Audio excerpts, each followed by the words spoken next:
Understand that there is nothing morally superior about being a sheepdog, it is just what you choose to be. Also understand that a sheepdog is a funny critter. He is always sniffing around out on the perimeter, checking the breeze, barking at things that go bump in the night, and yearning for a righteous battle. That is, the young sheepdogs yearn for a righteous battle.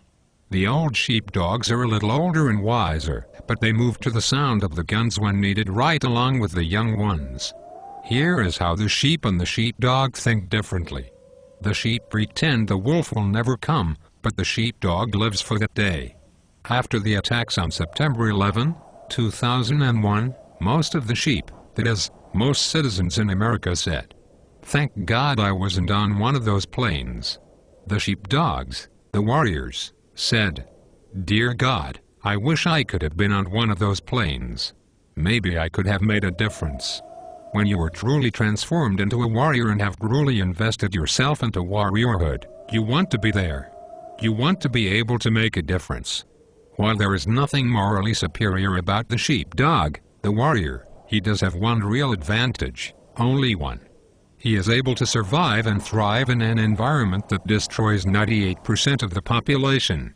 There was research conducted a few years ago with individuals convicted of violent crimes. These cons were in prison for serious, predatory acts of violence, assaults, murders and killing law enforcement officers. The vast majority said that they specifically targeted victims by body language, slumped walk, passive behavior, and lack of awareness. They chose their victims like big cats do in Africa, when they select one out of the herd that is least able to protect itself. However, when there were cues given by potential victims that indicated they would not go easily, the cons said that they would walk away.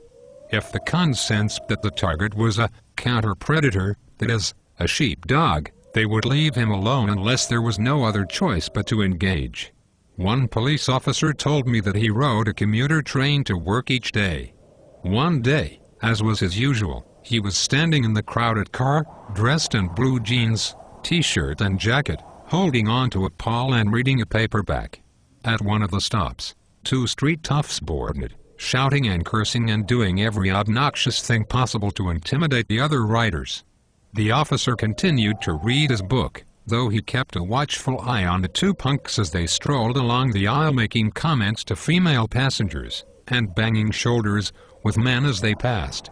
As they approached the officer, he lowered his novel and made eye contact with them. "You got a problem, man?" one of the challenged punks asked. "You think you're tough or something?" the other asked, obviously offended that this one was not shirking away from them. "As a matter of fact, I am tough," the officer said, calmly and with a steady gaze.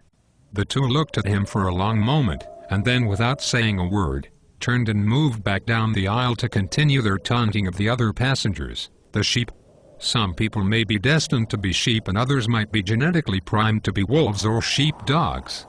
But I believe that most people can choose which one they want to be, and I'm proud to say that more and more Americans are choosing to become sheepdogs.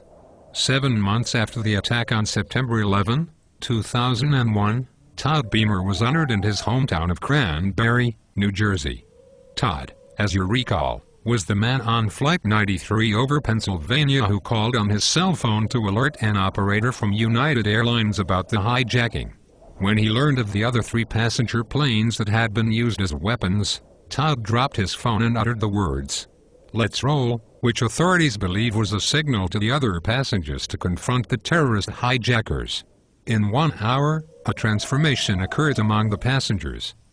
Athletes, business people and parents from sheep to sheepdogs, and together they fought the wolves, ultimately saving an unknown number of lives on the ground.